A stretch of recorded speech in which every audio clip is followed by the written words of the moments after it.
दोस्तों, मैं हूं आपकी दोस्त रूही और आज मैं लेकर आई हूं आपके लिए एक बहुत ही इमोशनल स्टोरी जो एक गरीब लड़की पर आधारित है। और इस कहानी का शीर्षक है गरीब लड़की का दर्द। एक गांव में एक साहूकार अपने परिवार के साथ रहता था। परिवार में उसकी पत्नी, एक बेटी और एक बेटा था। शानदार बंगला, नौकर चाकर, गाड़ियाँ और सब शानो शौकत का सामान था उसके पास। गरीब लोगों को बहुत ज़्यादा सूद यानी ब्याज पर कर्जा देना उसका धंधा था।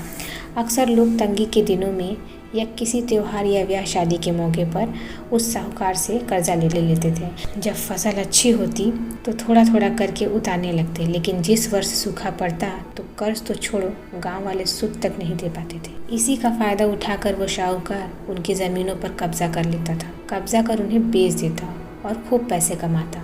इस धंधे में उसका बेटा भी उसकी मदद करता। दोनों बाप बेटा हर समय किसी न किसी गरीब की जमीन हड़पने की योजना ही बनाते रहते। एक दिन शहर से एक व्यापारी आया और साहूकार से गांव में जमीन खरीदने की इच्छा बताई। साहूकार की खुशी का ठिकाना ना रहा। घर बैठे बिठाए जमीनों का ग्राहक मिल गया। साहूकार ने उस व्यापारी को बहुत सी जमीनें दिखाई जो उसने कर्जे के बदले गाँव वालों से हथिया ली थी, लेकिन उस व्यापारी को कोई भी जमीन पसंद न आई। गांव में घूमते हुए व्यापारी को एक जमीन का टुकड़ा पसंद आया। उसने साहूकार से उस जमीन के बारे में पूछा तो साहूकार सोच में डूब गया। असल में वह जमीन तो एक बिन माँ बाप की लड़की की थी जो वहाँ पर रहती थी। उस लड़की के माँ बाप ने साहूकार से 20,000 रुपए कर्ज लिया था, मगर उसे चुकाने से पहले ही उनकी मृत्यु हो गई। बेसहारा लड़की की हालत देख गांव की पंचायत ने साहूकार से उस जमीन पर कब्जा न करने को कहा। भला पंचायत की बात कैसे टाल सकता था साहूकार, मगर दिल में हमेशा ही उस जमीन पर कब्जा करने की बात सोचता रहता था। आज व्यापारी की इच्छा सुन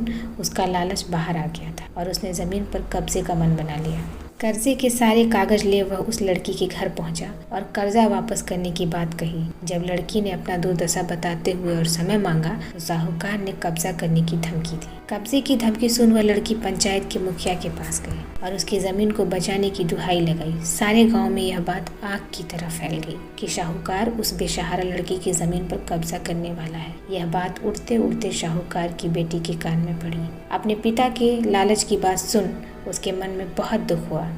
उसने अपने पिता से इस बारे में बात करने की कोशिश की, लेकिन साहूकार तो सिर्फ बहुत बड़ा मुनाफा ही देख रहा था। उसे बेसहारा लड़की की दुर्दशा या अपनी बेटी की निवेदन का कोई असर न हुआ और उसने उस जमीन पर कब्जे का ऐलान कर दिया। साहूकार की बेटी ने भी जिद पकड़ ली कि उस लड़की की जमीन पर कब्जा न होने देगी, पर अपनी एक न चलती देख उसके दिमाग में ये योजना सूझी। अगले दिन सुबह सुबह वो बेसहारा लड़की और उसके साथ 2 लोग साहूकार के घर पहुंचे और कर्ज की 5,000 की किस्त दे दी। साथ में यह भी कहा कि 3-4 महीने में कर्ज के बाकी रुपए भी उन्हें मिल जाएंगे। रुपया देने के बाद रसीद ले सब चले गए। चूँकि अब किस्त मिल गई थी इसलिए पंचायत ने भी कब्जा नहीं करने दिया। साहूकार बहुत परेशान था कि आखिर उस लड़की के पास इतना सारा पैसा कहाँ से आया।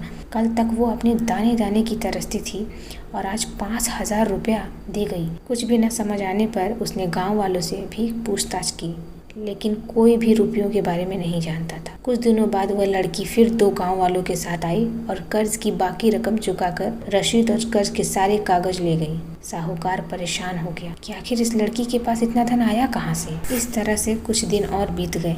एक दिन साहूकार को खबर मिली कि उस बेसहारा लड़की ने अपनी जमीन बेच दी है। कुछ कर तो सकता नहीं था, लेकिन उत्सुकतावश जाकर देखा तो चौंक गया। जमीन पर एक बोर्ड लगा था। उस बोर्ड पर जमीन के मालिक का नाम देख साहूकार की मानो सांसें रुक गई हो। मालिक के नाम के आगे लिखा था उसकी अपनी बेटी और उस लड़की का नाम। वह दौड़ा हुआ घर गया और बेटी से पूछा कि यह क्या तमाशा है। तब उसकी बेटी ने बताया उसे कि उस गरीब लड़की की मदद के लिए उसने अपने सारे गहने बेच डाले ताकि उसकी ज़मीन आपके कब्जे से बच सके, लेकिन ज़मीन आपसे छुड़ाते ही उस बेसहारा लड़की ने उदारता दिखाते हुए आधी ज़मीन मेरे नाम कर दी। बेटी ने उसे समझाया कि आप तो उस लड़की का आखिरी सहारा भी छीन रहे थे, मगर उस लड़की का बड़प्पन तो देखो। उसने ज़मीन छुड़ाते ही मेरे गहनों के बदले अपनी आधी ज़मीन मुझे दे दी। यह सब सुन साहूकार को शर्मिंदगी महसूस हुई और उसने भविष्य में कभी भी किसी की ज़मीन न हड़पने का वचन दिया।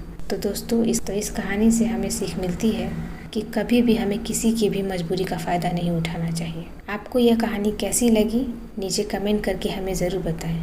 अगर आपको ये कहानी पसंद आई हो तो अपने दोस्तों के साथ शेयर ज़रूर करें। धन्यवाद।